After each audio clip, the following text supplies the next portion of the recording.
I said in a previous video, there are times where you actually have to do a killing shot. Now guys, there's no such thing as shoot to kill.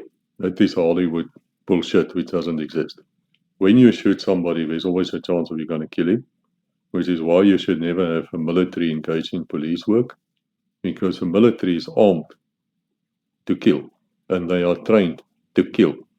Police can do both. It's actually a bit superior, you know. We can decide to kill or we can decide not to kill.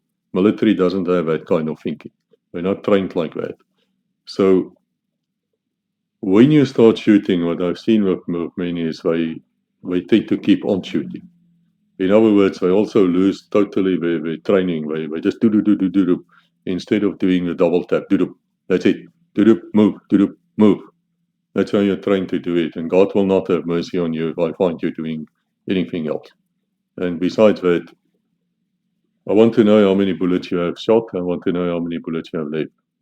Yeah, perhaps we should talk about that too. You can't tell me your history in my unit. I don't want you. Because then you can go and join US Special Forces and go and shoot 37,000 rounds like they did in Yemen when they failed, once again, failed, I tell you, with rescuing a South African citizen who was actually killed during their stupid operation. They crashed one of his Ospreys, pathetic, during Obama's time. And they killed something like 57 innocents, women, children, things like that. And my question would be, how can you shoot 1,000 rounds per person you kill? Oh, for God's sakes, what's wrong with you people? That's low standards, and that was, I think, Team 6 or whatever, one of the elite ones. Really, you would never make it in our unit. You're simply not good enough to work with us. And I say that in the entire GMJ series, which of course is after the police, where we actually dealt with it. And they are really, really not good. So yeah, so you cannot keep on shooting. I've seen that you actually have to kick somebody in the ribs to get him to stop shooting.